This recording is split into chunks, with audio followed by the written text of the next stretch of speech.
Hey guys welcome to movie ice. కల్కి movie చూసిన తర్వాత భవిష్యత్తులో భూమి ఏ స్టేజ్లో ఉంటుందని చెప్పి మీకు ఇప్పటికే ఓ మాత్రం ఐడియా వచ్చేసి ఉంటుంది. ఇప్పుడు అది ఎందుకంటారా? బికాస్ మనం ఈరోజు సేమ్ అలాంటి ఒక ఫ్యూచరిస్టిక్ సర్వైవల్ మూవీనే చూడబోతున్నాం. మూవీ వన్ లైనర్ చాలా సింపుల్. మనుషులు మంచోళ్ళు కదా, అరే మనుషులు అంటేనే మంచోళ్ళు, అందుకే భవిష్యత్తులో ప్రకృతి మొత్తాన్ని నాశనం చేసేస్తుంటారు. ఏ స్టేజ్ కంటే బయట వచ్చేటప్పుడు ఆక్సిజన్ మాస్క్ లేకుంటే 2 నిమిషాల్లో చనిపోతారు. అలాంటి ఒక దుస్థితిలో ఒక అమ్మాయి ఆక్సిజన్ ని రీజనరేట్ చేసి జనాలకు ఎలా అందించింది అని చెప్పి ఎంతో ఇంట్రెస్టింగ్ గా చెప్పిన మూవీని 2024లో రిలీజ్ అయిన బ్రీత్. ఓపెన్ చేస్తే మన హీరో డన్కన్ ని చూపిస్తారు. ఏమో మార్స్ లో ఉన్నాడేమో అనుకున్నారు, అంతేం లేదు, మన భూమి. బట్ అట్మాస్ఫియర్ లో టాక్సిక్ గ్యాస్ ఎక్కువైపోయింది కాబట్టి ఆక్సిజన్ మాస్క్ లేకుండా బయటికి వస్తే 2 నిమిషాల్లోనే క్యారెక్టర్ క్లోజ్ అయిపోతుంది. ఇంకా మనోడు ఆ సోలార్ ప్యానల్స్ పైన ఉన్న దుమ్మును తుడుస్తుంటే అప్పుడే ఆక్సిజన్ లెవెల్ 20%కి పడిపోయేసరికి వెంటనే వాళ్ళ నాన్నను కాంటాక్ట్ చేసి, నాన్న టైం అయిపోయింది, ఆక్సిజన్ లెవెల్ తగ్గిపోయింది కాబట్టి వెంటనే ఇంటికి వెళ్దామంటే ఆయనేమో అక్కడున్న బుక్ స్టాల్ మొత్తం తిరుగుతుంటాడు. మన హీరో కూతురు కోసం ఏదో బుక్ ని తీసుకొస్తుంటే కింద ఫ్లోరింగ్ కొంచెం డ్యామేజ్ అయినట్టుంది. ఆయన కాలు పెట్టగానే కింద పడిపోయేసరికి వెంటనే ఆయన ఆక్సిజన్ పైప్ కూడా కట్ అయిపోతుంది. పాపం గిలగిల తనకలాడుతుంటే ఆ సౌండ్ వినేసి మనోడు పరిగెత్తా వస్తాడు. బట్ అప్పటికే లేట్ అయిపోయేసరికి వాళ్ళ నాన్న ఊపిరాడికే చనిపోయింటాడు. ఇంకా అక్కడ సీన్ కట్ చేసి వ్యవసాయంలోనే ఆరితేరినట్టు న్యూస్ పేపర్ లో ఒక లేడీ ఫోటో నేసింటారు. యాక్చువల్లీ తనే అనమాట మన హీరో యొక్క వైఫ్, పేరు మాయా. బట్ అది 5 ఏళ్ల క్రితం న్యూస్ పేపర్ అనమాట. ఇప్పుడు మొత్తం మారిపోయింది. బయట ఊపిరి పీల్చుకునేందుకు కూడా గాలి లేదు. బట్ వీళ్ళ బంకర్ లో మాత్రం ఆక్సిజన్ జనరేటరే ఉంటుంది. దాన్ని మనోడు ఒక్కడే బిల్డ్ చేసినాడు కాబట్టి మిగతా వాళ్ళు చనిపోయినా కూడా మనోళ్ళు మాత్రం ఇంకా ప్రాణాలతోనే ఉన్నారు. అలాగే ఇక్కడ ఉంది కదా, తను మన హీరో కూతురు, పేరు జోరా. యాక్చువల్లీ తను మన హీరో కన్నా తెలివైందనమాట. అదే టైంకి మన హీరో వచ్చి వాళ్ళ నాన్న చనిపోయినాడు అని చెప్పేసరికి ఒక్కసారిగా ఫ్యామిలీ మొత్తం సాడ్ అయిపోతుంది. ఇంకా వాళ్ళ నాన్నను వాళ్ళ అమ్మ సమాధి పక్కనే పుడుస్తా అని చెప్పేసరికి మాయ ఏమో ఎందుకంత రిస్క్ అని అడుగుతుంది. బికాస్ వాళ్ళ అమ్మ సమాధి అనేది 5 మైళ్ళ దూరంలో 7 గంటలు నడిస్తే గానీ వెళ్ళలేమన్నమాట. సో ఇలాంటి టైంలో వద్దు అని చెప్తే మనోడు మాత్రం ఖచ్చితంగా వెళ్తాను అంటాడు. నేను వస్తా డాడీ అని చెప్పి జోరా అడిగితే, జోరా నీకు ఇలాంటి విషయాలని అనవసరం, నువ్వు గుమ్న లోపలికి వెళ్ళు అని చెప్పి తన్ని పంపించేస్తుంది. ఇంకా మనోడు ఆక్సిజన్ ఎంత ఉంది, ప్రాపర్ గా రీజనరేట్ అవుతుందా లేదా అని చెప్పి వాటన్నిటిని చెక్ చేస్తా అంటే సడన్ గా ఆ గ్రాఫ్ మొత్తం ఒక్కసారిగా కింద పడిపోయినట్టు చూపించేసరికి ఏమో తల పట్టుకుని కూర్చునేస్తాడు. దానికి అర్థం ఏమిటంటే ఇంకో 2 months లో ఆక్సిజన్ మొత్తం కంప్లీట్ గా డ్రైన్ అయిపోతుంది అని. ఇంకా మనోడు అంత దూరానికి కావాల్సిన ఆక్సిజన్ సిలిండర్స్ అన్ని ఎత్తుకొని, చూడు జోరా మేబీ నేను వచ్చేందుకు లేట్ అవ్వచ్చు కాబట్టి డైలీ నువ్వే ఆక్సిజన్ జనరేటర్స్ కరెక్ట్ గా వర్క్ అవుతుందా లేదా అని చెక్ చేయాలా. అలాగే మీ అమ్మను కూడా చూసుకో, ముఖ్యంగా మీ అమ్మతో ఎక్కువ గొడవ పడద్దు అంటాడు. ఎందుకంటే తను నాన్న కూతురు అనమాట. మోస్ట్లీ మన హీరోతోనే ఓపెన్ గా మాట్లాడుతుంది, వాళ్ళ అమ్మతో అంతగా మాట్లాడుతుంది కాబట్టి ఆయన కావాలని అంత పర్టికులర్ గా చెప్పేసి వెళ్తాడు. ఇంకా మెయిన్ టాపిక్ వస్తే యాక్చువల్లీ మనోడు ఒక ఇంజనీర్ అనమాట. ఆల్సో మనోడికి ప్రకృతి పైన ఓ మాత్రం అవగాహన ఉంది కాబట్టి భవిష్యత్తులో ఖచ్చితంగా ఆక్సిజన్ కొరత ఏర్పడి మనుషులు ఆక్సిజన్ లేకుండా చనిపోతారు అని తెలిసే ఆయన ఒక బంకర్ ని ఏర్పాటు చేసింటాడు. అలాగే ఆ బంకర్ లో ఆక్సిజన్ ని జనరేట్ చేసే జనరేటర్ ని రెడీ చేస్తుంటే వాటన్నిటిని చూసిన జనాలు మనోడు ఒక పిచ్చోడు, మెంట్లోడు, జరగని విషయానికి ఊరికే టైం వేస్ట్ చేస్తున్నాడు అని చెప్పి వాళ్ళందరూ మనోడిని చూసి నవ్వేవాళ్ళు. కానీ కాలం కరెక్ట్ టైం చూసి కాటేసినట్టు అట్మాస్ఫియర్ లో ఉన్న ఆక్సిజన్ 27% నుంచి 5%కి పడిపోయేసరికి ఖచ్చితంగా ఆక్సిజన్ మాస్క్ ఉంటేనే బయటికి రావాల్సిన పరిస్థితి వచ్చేసి ఉంటుంది. ఇంకేముంది, మన హీరోని చూసి నవ్విన వాళ్ళందరూ ఇప్పటికీ నవ్వుతున్నారు వాళ్ళ గోరిల్ నుంచి. ఇంకా అక్కడ సీన్ కట్ చేసి 5 నెలల తర్వాత చూపిస్తారు. ఈ 5 నెలల్లో మన హీరో తిరిగే రాలేదు కాబట్టి మనోళ్ళే ఆక్సిజన్ జనరేటర్ ని ప్రాపర్ గా మెయింటైన్ చేసుకుని కావాల్సినప్పుడు మాత్రం బయటికి వెళ్ళి కావాల్సినవి తీసుకుని మళ్ళీ లోపలికే వచ్చేస్తారు. పాపం మన మాయాకేమో మన హీరో తిరిగి వస్తాడనే హోపే వెళ్ళిపోయింది కాబట్టి తను దిగులుగా కూర్చుంటే మన జోరా మాత్రం పాజిటివ్ గానే ఉంటుంది. ఏదో ముఖ్యమైన పని మీద నాన్న బయటికి వెళ్ళినాడు, ఖచ్చితంగా ఏదో ఒక రోజు తిరిగి వచ్చేస్తాడనే ఒక హోప్ తో డైలీ ఇక్కడ జరిగే విషయాలన్నింటినీ వాళ్ళ నాన్న వాకీ టాకీలో చెప్తా ఉంటుంది. అలా ఒక రోజు వాళ్ళ తాత ఒక బుక్ కోసం వెళ్ళినప్పుడు చనిపోయినాడు కదా, ఆ బుక్ ని మన హీరో జాగ్రత్తగా తీసుకొచ్చి మన జోరాకి ఇచ్చింటాడు. యాక్చువల్లీ ఆ బుక్ అనమాట మన జోరాకి ఇచ్చిన లాస్ట్ బుక్. ఇంకా తన ఆ బుక్ ని పూర్తిగా చదివేసింది కాబట్టి ఏమేం నేర్చుకుంది అని చెప్పి వాళ్ళ నాన్న రేడియోలో చెప్తా అంటే అప్పుడు ఆ రేడియో నుంచి ఏమో సౌండ్ వచ్చేసరికి ఒకవేళ నాన్న కమ్యూనికేట్ చేసేందుకు ట్రై చేస్తున్నాడేమో అని చెప్పి నాన్న నాన్న అని చెప్పి అరుస్తుంది. బట్ ఏ రెస్పాన్స్ రాకపోయేసరికి మేబీ సిగ్నల్ గ్లిచ్ ఏమో అని చెప్పి వదిలేస్తుంది. అట్లే ఈ పక్క మాయాని చూసుకుంటే తను డైలీ బయటికి వచ్చి కొన్ని మొక్కల్ని నాటేది, దాన్ని స్టడీ చేసేది, అలాగే లోపల ఉన్న మొక్కలకి డైలీ నీళ్లు పోసి వాటిని పెంచేది అని చెప్పి ప్రకృతిని మళ్ళీ పచ్చిగా మార్చేందుకు తనేదో ఓ పక్క ప్రయత్నం చేస్తూ ఉంటుంది. అలాగే ప్రతిరోజు ఒకేలా జరగదు కదా, పైన సోలార్ ప్యానల్స్ లో ఉన్న వైర్స్ కట్ అయిపోతే కింద కూడా కరెంట్ వెళ్ళిపోతుంది కాబట్టి అలాంటి టైంలో ఆక్సిజన్ ఇంబ్యాలెన్స్ అయిపోతుంది కాబట్టి అలాంటి టైంలో కూడా ఎలా సర్వైవ్ అయ్యేది అని చెప్పి చెప్పి ముందుగానే ప్రాక్టీస్ చేస్తుంటారు. ఆ తర్వాత వాళ్ళిద్దరు కూర్చొని హ్యాపీగా డిన్నర్ చేస్తుంటే వాళ్ళమ్మ మూడు కూడా బాగుండేసరికి అమ్మ ఏమనుకోద్దు, రేపు మార్నింగే బయట వెళ్ళి నాన్న ఎలా ఉన్నాడు ఎక్కడున్నాడు అని చెప్పి నేను ఒకసారి వెతుక్కొని వస్తా అంటే ఇప్పుడు గొడవ స్టార్ట్ అవుతుంది. చూడు జోరా, నేను ఆల్రెడీ నీకు ఎన్నోసార్లు చెప్పినాను, నేను ఎక్కడెక్కడికో వెళ్ళి వెతికినాను కానీ లాస్ట్ వరకు మీ నాన్న ఎక్కడా కనిపించలేదు. సో ఇలాంటి టైంలో నువ్వు ఒంటరిగా ఎక్కడికి వెళ్ళకూడదు అని చెప్పేసరికి మంచి డిన్నర్ స్పాయిల్ అయిపోతుంది. మన హీరోని కూడా అలిగేసి వెళ్ళిపోతుంది. ఇంకా నెక్స్ట్ డే మార్నింగ్ మామూలుగానే మనోళ్ళు బయటకు వచ్చి కావాల్సిందని తీసుకుని ఇంక ఇంటికి వెళ్దామని చెప్పి చూసా అంటే అదే టైంకి ఆ దారి నుంచి ఎవరో ఇద్దరు గన్లు ఎత్తుకుని వచ్చేసరికి వెంటనే మనోళ్ళు ఇద్దరు పరిగెత్తా వెళ్ళి దాక్కునేస్తారు. వాళ్ళకెవరో మనోళ్ళ ఇంటి అడ్రస్ ని చెప్పి పెట్టట్టు ఎగ్జాక్ట్ గా మనోళ్ళ ఇంటి దగ్గరికే వచ్చి హలో హలో ఎవరన్నా ఉన్నారా, ఉంటే హెల్ప్ చేయండి అని చెప్పి అరుస్తుంటారు. అందులో ఆ లేడీ పేరేమో టెస్, ఇంకొకటి పేరేమో లూకాస్. టెస్ ఏమో ఎవరన్నా కనిపిస్తారా హెల్ప్ చేస్తారా అని చెప్పి తను నార్మల్ గా వెతుకుతా అంటే ఈ లూకాస్ గడేమో ఆ డోర్ ని దమాన్ తీసేది, ఆ మెటల్ డోర్ ని పగలు కొట్టుకున్నా లోపలికి వెళ్ళిపోదామని చెప్పి డ్యామేజ్ చేసేందుకే ట్రై చేస్తుంటాడు. కానీ అది అయ్యే పనిలేదు. సో నువ్వు పైకి వెళ్ళి వెతుకు, కింద ఎవరన్నా ఉన్నారేమో అని చెప్పి నేను కింద నుంచే చూసా అని చెప్తా అంటే వాళ్ళు డిస్ట్రాక్ట్ అయిన టైం చూసి మనం లోపలికి వెళ్ళిపోతామని చెప్పి మనోళ్ళు అనుకుంటుంటారు. కానీ కరెక్ట్ టైంకి ఆక్సిజన్ 50% ఉంది అని చెప్పి ఒక అలర్ట్ లా వచ్చేసరికి ఎవరో ఉన్నారు అని చెప్పి అర్థం చేసుకున్న టెస్ నిదానంగా గన్ ఎత్తుకుని వచ్చి చూస్తే ఎవరు ఉండరు. బట్ సడన్ గా వచ్చి తన్నే అటాక్ చేసి తన గన్నే తీసుకుని లోపలికి పరిగెత్తేస్తారు. అంతా క్లియర్ అయిన తర్వాత వాళ్ళని కెమెరాలో చూసి మీరెవరు ఎక్కడి నుంచి వచ్చినారు అని అడిగితే వాళ్ళు వాళ్ళ పేర్లు చెప్పిన తర్వాత ఇక్కడి నుంచి కొన్ని వందల మైళ్ళు దూరంలో ఉన్న ఫిలడెల్ఫియా అనే ఒక ప్లేస్ నుంచి వాళ్ళు ఇక్కడ దాకా వచ్చినారు అంటుంది. యాక్చువల్లీ వీళ్ళు అక్కడ ఒక షెల్టర్ లో ఉండేవాళ్ళు. ఆ షెల్టర్ లో వీళ్ళతో పాటు ఇంకో 25 మంది ఉన్నారంట. బట్ అందులో 9 మంది పిల్లలే కాబట్టి సేమ్ మీ దగ్గర ఉన్నటువంటి ఎయిర్ ఫిల్టరేషన్ మిషన్ మా షెల్టర్ లో కూడా ఉంది. కానీ ఈ మధ్య అది ప్రాపర్ గా పనిచేయట్లేదు. సో మాకు జస్ట్ 2 వారాలు మాత్రమే టైం ఉంది కాబట్టి అంతలోపే ఏదో ఒకటి చేయాలా, అందుకే మీ దగ్గరికి వస్తే మీ దగ్గర ఉన్న ఆక్సిజన్ జనరేటర్ ని మమ్మల్ని చూడనిస్తేనే చాలు, వెంటనే ఆ మెకానిజం మొత్తాన్ని కాపీ చేసుకుని మా షెల్టర్ లోకి వెళ్ళి బిల్డ్ చేసుకుంటాం. మీకు ఇంకా నమ్మకం కుదరకపోతే మీ హస్బెండ్ డేరేస్ ని అడగండి, ఆయన నాకు బాగానే తెలుసు, ఈవెన్ నేను ఫిజిక్స్ ప్రొఫెసర్ గా పనిచేసినప్పుడు మేమిద్దరు ఫ్రెండ్సే అంటుంది. మన మాయా ఇంకా నమ్మకపోయేసరికి మన మాయా పేరు జోరా పేరంతా చెప్పి చూడు మాయా, నేను మీ హస్బెండ్ డేరేస్ ఇద్దరు కలిసే పనిచేసినాము. సో నాకు దీని గురించి ఓ మాత్రం ఐడియా ఉంది. జస్ట్ నన్ను లోపలికి వదిలితే చాలు, దాన్ని కాపీ చేసుకుని వెళ్ళిపోతాను, లేకుంటే 9 మంది పిల్లలు చనిపోతారు అంటుంది. ఒకవేళ మీరు దాన్ని కాపీ చేయలేకపోతే మమ్మల్నే బయటికి వెళ్ళగొట్టేసి మీరు మా స్థావరాన్ని ఆక్రమించారని చెప్పి ఏం గ్యారంటీని అడిగితే నన్ను నమ్మి లోపలికి వదలండి అంటుంది. అదే విషయాన్ని జోరా కూడా చెప్తుంది. చూడమ్మా, ఇన్ కేస్ వాళ్ళు గనక మన ఆక్సిజన్ జనరేటర్ ని డూప్లికేట్ చేయగలిగితే అది వాళ్ళకు మాత్రమే బెనిఫిట్ కాదు, దాన్ని యూజ్ చేసి మానవ జాతినే కాపాడొచ్చు అంటుంది. ఇంకా మాయా కూడా కన్విన్స్ అయ్యి వాళ్ళను లోపలికి రప్పించుకుందాం అనుకుంటుంది. బట్ ఈ లూకాస్ గాడు మాత్రం కొంచెం ఓవర్ యాక్షన్ చేసేసరికి వాడి చేతులు కట్టేసి వాడిని అక్కడే పండబెట్టేసి మన టెస్ ను మాత్రం చేతులు కట్టేసి లోపలికి తీసుకెళ్తా ఉంటుంది.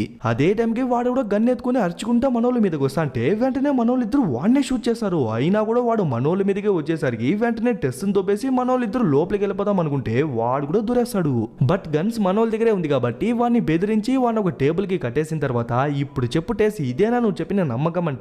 యాక్చువల్లీ మాయా, మీరు మంచోళ్ళ చెడ్డోళ్ళ అని చెప్పి మాకు కూడా తెలియదు కదా, అందుకే మా సేఫ్టీ కోసం దూరంలో ఒక బాడీ గార్డ్ని పెడితే కానీ వాడికి ఇక్కడ ఏం జరుగుతుందో కూడా అర్థం కాక ఎక్కడ మీరు మమ్మల్ని చంపేశారేమో అని చెప్పి భయపడే వాడు మిమ్మల్ని అటాక్ చేసేందుకు ట్రై చేసినాడు అంటుంది. నువ్వు ఏమన్నా చెప్పటేసి నాకైతే నమ్మబుద్ధి కావట్లేదు. ఇప్పుడు మర్యాదగా మీరు ఇక్కడి నుంచి వెళ్తారా లేకుంటే షూట్ చేసి చంపేద్దాం అని చెప్పేసరికి వెంటనే టెస్ టోన్ నే మార్చేసి చూడు మాయా, నువ్వే నీ అంతటొచ్చి ఈ డోర్ ని ఓపెన్ చేసి జస్ట్ లోపలికి వచ్చి ఆ మిషన్ ని మాత్రం చూసేసి వెళ్తాము, కాదు కూడదంటే ఈ డోర్ నే బద్దలు కొట్టుకొని వచ్చి మరి దాన్ని చూసేసి వెళ్తాము, ఆ తర్వాత నీ ఇష్టం అని చెప్పి ఒక వార్నింగ్ ఇచ్చేసే వెళ్తుంది. అట్లే ఈ పక్క మనోళ్ళని చూపిస్తే మనోళ్ళు మరీ అంత శాడిస్టులు కాదు కదా. సో వాడికి తగిలిన చోట ఫస్ట్ ఎయిడ్ చేసి నెక్స్ట్ ఏం చేద్దామని చెప్పి ఆలోచిస్తుంటే టక్కన కరెంట్ వెళ్ళిపోయి వార్నింగ్ వార్నింగ్ అని చెప్పి ఒక అలర్ట్ వస్తుంది. ఏమైంది చూస్తే వాళ్ళు ఆ కెమెరానే బ్లాక్ చేసి ఒక డ్రిల్లర్ తో ఆ డోర్ ని డ్రిల్ చేసి ఓపెన్ చేద్దామని చెప్పి వాళ్ళు ట్రై చేస్తుంటారు. అప్పుడే జోరా తెలివిగా ఏం చేస్తుందంటే ఒక ఫ్లాష్ లైట్ ఎత్తుకొని దానికి కాపర్ ని చుట్టేసి అది ఎత్తి ఆ మెటల్ డోర్ పైన పెట్టి ఆన్ చేసేసరికి ఒక ఎలక్ట్రో మ్యాగ్నెటిక్ పల్స్ లా క్రియేట్ అయ్యి అది ఆ డ్రిల్లర్ ని అఫెక్ట్ చేసి దాన్ని డ్యామేజ్ చేసి పడేస్తుంది. సాధించేసి అని చెప్పి వాళ్ళిద్దరూ సంబరాలు చేసుకుంటే టెస్ మాత్రం సెకండ్ వేస్ట్ చేయకుండా వెంటనే పైకి వెళ్ళిపోయి CO2 ని వీళ్ళ బంకర్ లోకి పంపించేసరికి వెంటనే వాళ్ళ బంకర్ మొత్తం కార్బన్ డైఆక్సైడ్ తో నిండిపోతుంది. దాన్ని కంట్రోల్ చేసేందుకు వీళ్ళ దగ్గర ఉన్నది 2 దారులు. ఒకటి ఆక్సిజన్ మాస్క్ వేసుకుని వాళ్ళు వెళ్లేంత వరకు వెయిట్ చేయాల, బట్ ఆక్సిజన్ కూడా త్వరగా అయిపోతుంది కాబట్టి ఆ దారి పనికిరాదనమాట. ఇప్పుడు రెండో దారి ఏంటంటే ఎవరన్నా పైకి వెళ్ళి దాన్ని మాన్యువల్ గా ఆఫ్ చేసి అది కూడా కంట్రోల్ అవుతుంది. సో రాను ఆక్సిజన్ మాస్క్ వేసుకుని సేఫ్ గుండు, నా దగ్గర ఒక ఐడియా ఉంది అని చెప్పి బయట ఉన్న గరాజ్ ని ఓపెన్ చేసేసరికి వీడిక్కడ బయట కాపలాకేస్తున్నాడు కదా, వాడికి ఆ షటర్ ఓపెన్ అవడం కనిపించగానే ఎవరో వస్తున్నారు అని చెప్పి పరిగెత్తా వాడు వెళ్లేదే కాక టెస్ట్ని కూడా ఆ ప్లేస్ కి రప్పించేసరికి వెంటనే మన మాయ ఆ షటర్ ని క్లోజ్ చేస్తుంది. యాక్చువల్లీ తను వాళ్ళను గరాజ్ వైపు డిస్ట్రాక్ట్ చేసి ఆ గ్యాప్ లో తను పైకి ఎక్కేసి ఆ కార్బన్ డైఆక్సైడ్ లీక్ ని కూడా కంట్రోల్ చేసి అక్కడి నుంచి వాళ్ళని షూట్ చేస్తా ఉంటుంది. కానీ ఆ టైంలో వీడికి ఆక్సిజన్ దొరక్క వీడు తనకలాడుతుంటే, చూడు పాప దయచేసి నన్ను కాపాడు, నా కోసం నా 6 ఏళ్ల పాప ఎదురు చూసాంది, తనకు నేను తప్ప వేరే వాళ్ళు ఎవరు లేదని చెప్పి కొంచెం ప్రాధేయపడి అడిగేసరికి తను కూడా పోనీలేని చెప్పి ఆక్సిజన్ మాస్క్ ఇస్తుంది. అందుకని చెప్పి ఊరికే కాదు, ఇన్ఫర్మేషన్ కోసమే. చూడు మర్యాదగా నిజం చెప్పు, మీకు ఈ ప్లేస్ గురించి ఎలా తెలుసు? మా నాన్నని చంపిన తర్వాతే కదా మీకు ఈ ప్లేస్ గురించి తెలిసిందంటే, అయ్యో పాప మీ నాన్నను మేం చంపలేదు పాప, కావాలంటే టెస్ట్ నే అడుగు, తను మీ నాన్నతో పనిచేసింది కాబట్టి తనకు వీటన్నిటి గురించి తెలుసు. అదే కాకుండా మీరు అనుకునేటట్టు మేమేమి దొంగలు కాదు, జస్ట్ టెస్ట్ ని ఆక్సిజన్ జనరేటర్ దగ్గరికి వదిలితేనే చాలు, తను దాన్ని కాపీ చేసుకునే వెంటనే ఇక్కడ నుంచి మేమందరూ వెళ్ళిపోతామని చెప్తా అంటే, అదే టైంకి కార్బన్ డైఆక్సైడ్ లెవెల్స్ కూడా స్టేబుల్ అయ్యేసరికి మళ్ళీ నార్మల్ అయిపోతుంది. ఇంకా వీళ్ళని చూసుకుంటే, చూడు లూకాస్ ఖచ్చితంగా తను కంటిన్యూస్ గా షూట్ చేస్తూ ఉంటుంది కాబట్టి నేను తన్ని షూట్ చేసి డిస్ట్రాక్ట్ చేస్తాను, ఆ గ్యాప్ లో నువ్వు పరిగెత్తా వెళ్ళి తన్ని పట్టేస్తే తన్ని యూజ్ చేసి మనం లోపలికి వెళ్ళిపోదాం అంటుంది. వాడు ఒప్పుకునేసరికి తను షూట్ చేస్తా అంటే వెంటనే మన మాయ కింద పనుకునేస్తుంది. ఆ గ్యాప్ లో వీడు పరిగెత్తా వెళ్ళి పైకి ఎక్కేసి తన్ని పట్టేస్తాడు. అయినా కూడా తను డిఫెండ్ చేసే ట్రై చేస్తా అంటే ఆ లూకాస్ గాడు కొంచెం మొరుట్నాయల్లా ఉన్నాడు. మన మాయ కాళ్ళు ఎరుక్కునేసరికి తను కోపంతో నెత్తి మీద ఒక్కటిస్తుంది. కానీ కరెక్ట్ టైంకి టెస్ట్ వచ్చేసి మన మాయనే కొట్టి పడేస్తుంది. అట్లే ఈ పక్క వీళ్ళని చూసుకుంటే, వీడి కట్లు లైట్ గా లూజ్ గుంది అర్థం చేసుకున్నవాడు నిదానంగా ఒక చేతిని బయటికి తీస్తాడో లేదో 2 చేతులు ఫ్రీ అయిపోయేసరికి మన జోరా మీదికే వచ్చేస్తాడు. తను కూడా అయినంత వరకు డిఫెండ్ చేసేందుకు ట్రై చేస్తుంది. కానీ కరెక్ట్ గా వాడు ఒక గన్ ఎత్తుకుని బెదిరించేసరికి తను కూడా ఏం చేయలేకపోతుంది. వెంటనే తన్ని కూడా అదే టేబుల్ గేసి కట్టేస్తాడు. అదే టైంకి వీళ్ళిద్దరూ మాయని బందీగా తీసుకొచ్చి, చూడు పాప మర్యాదగా డోర్ ని ఓపెన్ చేసావా లేదా అని చెప్పి బెదిరిస్తా అంటే, వీడేమో టెస్ నేను మై కానీ ఆ అమ్మాయిని టేబుల్ కేసి కట్టేసి అని చెప్పి ఎంత అరుస్తానో కూడా వాళ్ళకి వినిపించదు, బికాస్ అది మ్యూట్ లో ఉంది. ఇంకా వాడి వల్ల దాన్ని అన్మ్యూట్ చేసేకి కాలేదు కాబట్టి కనీసం ఆ డోర్ నన్ను అన్లాక్ చేద్దామని చెప్పి ట్రై చేస్తా అంటే సడన్ గా వాడి బాడీ ఒక రకంగా మారిపోతుంది. అలిసిపోయినట్టు ఆయాసం వచ్చినట్టు అని చెప్పి ఏమేమో అయిపోయి దమ్మున పడిపోతాడు. యాక్చువల్లీ వాడు చనిపోయినాడు అనమాట. బికాస్ ఇంతసేపు మనోళ్ళు వాడిని ఎట్లా అంటే అట్లా షూట్ చేయనారు కదా, దాంట్లో 1-2 బుల్లెట్స్ మాత్రమే తీయేసి ఫస్ట్ ఎయిడ్ చేసింటారు. కానీ మిగతావి అలానే ఉన్నది కాబట్టి బ్లడ్ లాస్ అయ్యే చనిపోయింటాడు. కానీ వాళ్ళేమో జోరానే వాడిని చంపేసిందేమో అని చెప్పి మాయని చంపేందుకు ట్రై చేస్తుంటే తను నిదానంగా ట్రాన్స్మిటర్ ఎత్తుకొని, చూడండి వాడు బ్లడ్ లాస్ అయ్యే చనిపోయినాడు, నన్ను వేరే కట్టేసినాడు కాబట్టి నేను మూవ్ అవ్వలేను, సో మీరే డోర్ ని ఓపెన్ చేసుకుని రావాలే తప్ప నా వల్ల కాదు అని చెప్పి కరెంట్ సిచ్యువేషన్ ని ఎగ్జాక్ట్ గా చెప్తుంది. చూడు మాయా, ఇప్పుడు నీ కూతురు కూడా లోపలే ఉంది కాబట్టి తన్ని కాపాడాలనుకున్నా కూడా లోపలికి వెళ్ళాలి కాబట్టి డోర్ ఓపెన్ చెయ్యంటే ఇక్కడే తను ఇంకో ట్విస్ట్ ని ఇస్తుంది. డోర్ ని ఓపెన్ చేసేందుకు జస్ట్ పాస్వర్డ్ మాత్రమే కాదంట, కీ కార్డ్ ని కూడా చూపించాలా. కానీ ఆ కీ కార్డ్ లోపల ఉంది అని చెప్పేసరికి వీళ్ళకు మెంటల్ ఎక్కేస్తుంది. ఇప్పుడు డోర్ నే ఓపెన్ చేయలేమా అంటే ఎస్, ఇంకో కీ కార్డ్ ని యూజ్ చేసి ఓపెన్ చేయగలం, బట్ ఆ ఇంకో కీ కార్డ్ చాలా దూరంలో ఉంది అని చెప్పేసరికి ఎంత దూరం అయినా పర్లేదు రా అని చెప్పి తన్నే లాక్కెళ్తుంది. చూడబోతే నిజంగానే చాలా దూరం ఉన్నట్టుంది. అందుకే కార్లో ఎక్కి కూర్చునేసరికి టెస్ట్ కూడా కూర్చుంటుంది. కానీ ఆ లూకాస్ గాని జోరాకి కాపలాగా వదిలేస్తారు. చూడు జోరా, నువ్వేం భయపడద్దు, ఖచ్చితంగా అమ్మ నీ కోసం తిరిగి వస్తుంది అని చెప్పి ఒక భరోసా ఇచ్చే వెళ్తుంది. అప్పుడే మన మాయ ఒక భారీ విషయాన్ని టెస్ట్ గా చెప్తుంది. యాక్చువల్లీ మనోళ్ళు ఇప్పుడు ఎక్కడికి వెళ్తున్నారంటే జోరా వాళ్ళ నాన్న దగ్గరికి. అంటే వాళ్ళ నాన్న ఇంకా బతికే ఉన్నాడా అంటే ఆ విషయమే ఇప్పుడు చెప్తుంది. నిజానికి 5 నెలల ముందు డేరియస్ వాళ్ళ నాన్న చనిపోయినప్పుడు వాళ్ళ నాన్న బాడీని వాళ్ళ అమ్మ పక్కన పూడ్చి పెడతానని చెప్పి వాడు అనుకున్నాడు కదా. దానికోసం మార్నింగ్ బయలుదేరదాం అనుకుంటే నైట్ ఒకసారి ఆక్సిజన్ లెవెల్స్ అని పక్కాగా ఉందా లేదని చెక్ చేసినప్పుడు ఒక గ్రాఫ్ కనిపించుంటుంది కదా.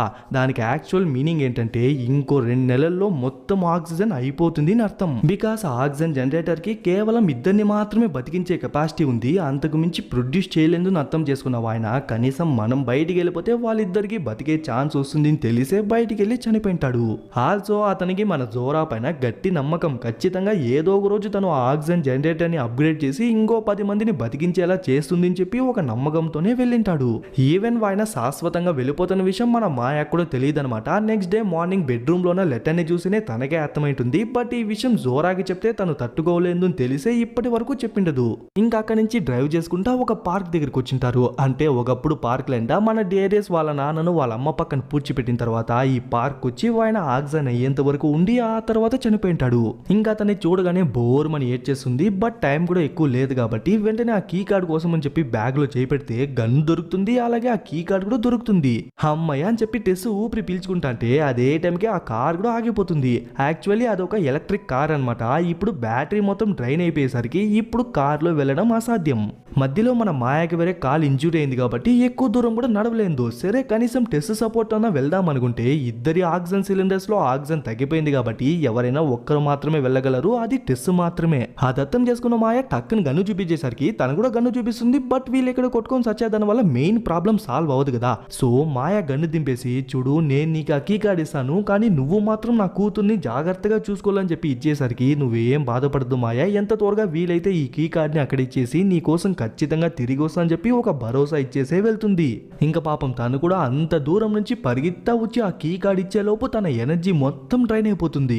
ఆ కీ కార్డ్ ని చూడగానే మన జోరాకు అర్థమైపోతుంది అది మా నాన్న కీ కార్డ్ కదా, మా నాన్న ఎక్కడున్నాడు అని చెప్పి నీకెలా తెలుసు, ఫస్ట్ మా అమ్మ ఎక్కడని అడిగితే ఇప్పుడే తను మాయా చెప్పిన అన్ని విషయాలు చెప్పేస్తుంది. చూడు జోరా, ఈ విషయం మీ నాన్నకు ముందే తెలుసు, ఈ ఆక్సిజన్ జనరేటర్ కేవలం ఇద్దరిని మాత్రమే బతికించగలదు, అందుకే ఆయన వాంటెడ్ గా బయటికి వెళ్ళి చనిపోయినాడు బికాస్ నువ్వు దీన్ని ఫ్యూచర్ లో అప్గ్రేడ్ చేయగలవని. అలాగే మీ అమ్మకు కూడా ఏం కాలేదు, మీ అమ్మ ఇంకా ప్రాణాలతోనే ఉంది. యాక్చువల్లీ నేను ఇప్పుడు మీ అమ్మను కాపాడేందుకే వెళ్తాను అని చెప్పి ఆక్సిజన్ ని రీఫిల్ చేసుకుంటా అంటే ఇప్పటి నుంచి ఈ లూకాస్ గాడు మెంటల్ నుంచి అరమెంటల్ అయిపోతాడు.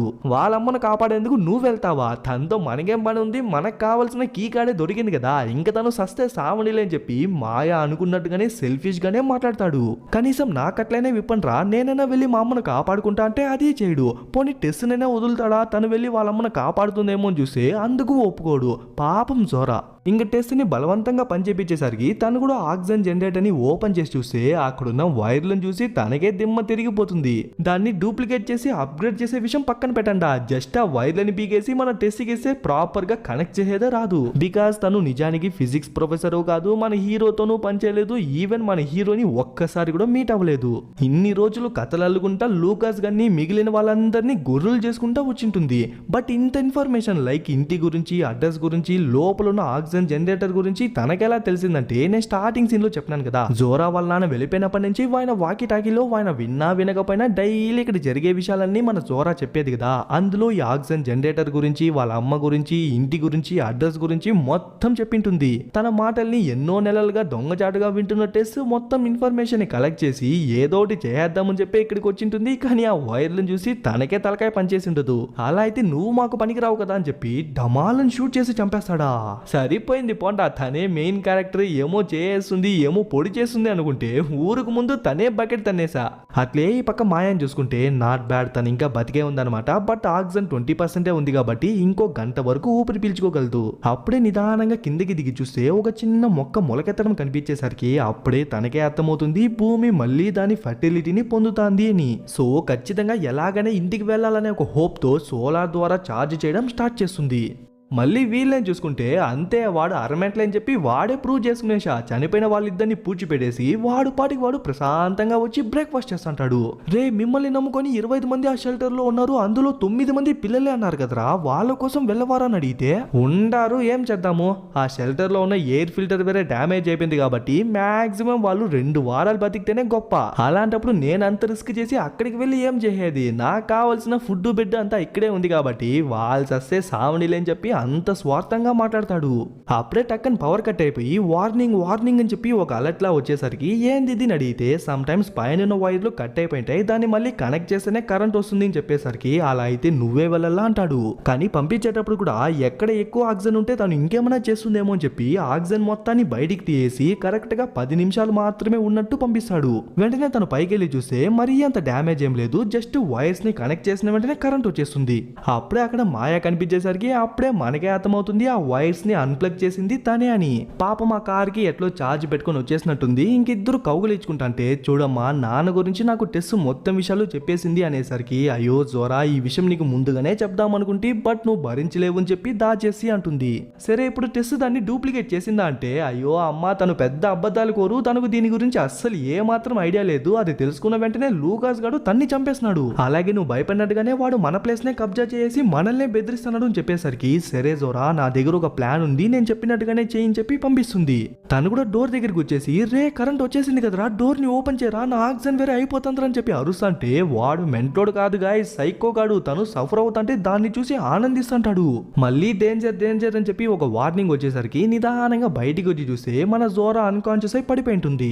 తన్ని చూసి సైకోలా నవ్వుతాంటే టక్కున మన మాయ షూట్ చేసేసరికి వాడు కింద పడిపోతాడో లేదో వెంటనే ఆ కీ కార్డ్ ని తీసుకుని లోపలికి వెళ్ళిపోదామని చెప్పి లోపలికి వచ్చేస్తారు. కానీ లాస్ట్ మినిట్ లో వాడు కూడా లోపలికి దూరేసి మనోళ్ళతో పాటు లోపలికే వచ్చేస్తాడు. కానీ ఇప్పుడు ఆ బంకర్ లో ఉన్నది కార్బన్ డైఆక్సైడ్ కాదనమాట, హైడ్రోజన్. కాబట్టి ఒక చిన్న స్పార్క్ వచ్చినా కూడా ఆ ప్లేసే పేలిపోతుంది. చూడరా నీ మంచి కోసమే చెప్తాను, మమ్మల్ని షూట్ చేస్తే మాతో పాటు నువ్వు కూడా చచ్చిపోతావు కాబట్టి కాసేపు ఓపిక పట్టు, మేమేతోటి చేస్తామని చెప్పి మనోళ్ళు ఇద్దరు నైస్ గా బయటికి వచ్చేస్తారు. కానీ వాడి వల్ల నడిచేకి కాక ఊపిరి పీల్చుకునేకి కాక అక్కడే స్టక్ అయిపోతాడు. ఇంకా వాడికి కూడా అర్థమైపోయి మనోళ్ళు తిరిగి రారు అని. సో ఒక బుల్లెట్ ని కాలుస్తాడో లేదో ఆ ప్లేసే పేలిపోతుంది. ఇంకా మనోళ్ళు అందులో ఉండలేరు కాబట్టి వెంటనే కార్ ఎత్తుకుని ఆ ముగ్గురు ఒక ప్లేస్ నుంచి వచ్చినారు కదా ఫిలడెల్ఫియా అని, వెంటనే ఆ ప్లేస్ కి వెళ్ళిపోయి హలో ఎవరన్నా ఉన్నారా, ఉంటే హెల్ప్ చేయండి అని చెప్పి గట్టిగా అరుస్తారు. బట్ ఎవరు రాకపోయేసరికి ఉన్న కాస్ ఆక్సిజన్ కూడా అయిపోతుందో లేదో వాళ్ళిద్దరూ అట్లే పడిపోతారు. ఇంకా అక్కడ సీన్ కట్ చేసి మన మాయని చూపిస్తే తనకి ఎవరో ఫస్ట్ ఎయిడ్ అంతా చేసి పనుకోపెట్టేసరికి నిదానంగా తను కూడా బయటికి వచ్చి చూస్తే అక్కడ మనోళ్ళలాగే ఇంకో 10-15 మంది పైనే ఉన్నారు. వాళ్ళ ఎయిర్ ఫిల్టరేషన్ సిస్టమ్ రిపేర్ అనే విషయం వాస్తవమే, కానీ మన జోరా వాళ్ళ నాన్న డిజైన్ ని యూజ్ చేసి దాన్ని రిపేర్ చేసి ఇంప్రూవ్ చేసేసరికి అది మునుపటి కన్నా ఇంకా బాగా పనిచేస్తుంది, ఇంకా ఎక్కువ ఆక్సిజన్ ని జనరేట్ చేస్తుంది. ఆ తర్వాత మాయా ఫార్మింగ్ లో ఎక్స్పర్ట్ కాబట్టి మొక్కలు నాటడం కూడా స్టార్ట్ చేపించేస్తుంది. సూన్ మన భూమిని మళ్ళీ యథాస్థితికి తీసుకురావాలనేదే వాళ్ళ ప్రయత్నం. అట్లే మూవీని కూడా ముగిస్తారు. ఎలా ఉంది గైస్ మూవీ, బాగుందా? అలాగే నెక్స్ట్ వచ్చే మూవీని మాత్రం ఎవ్వరు మిస్ అవ్వద్దండి, బికాస్ నేను రీసెంట్ టైమ్స్ లో చూసిన ది బెస్ట్ హారర్ మూవీ అంటే అదే అంట. సో మిస్ అవ్వద్దంట అంతే. ఓకే గైస్, లైక్ చేయని వాళ్ళు లైక్ చేయండి, కమెంట్ చేయని వాళ్ళు కమెంట్ చేయండి, షేర్ చేయని వాళ్ళు షేర్ చేయండి, సబ్స్క్రైబ్ చేసుకుని వాళ్ళు సబ్స్క్రైబ్ చేసుకోండి, ఫాలో అవని వాళ్ళు ఫాలో అయిపోండి. ఇంకొక మంచి మూవీలో త్వరలోనే కలుద్దాం.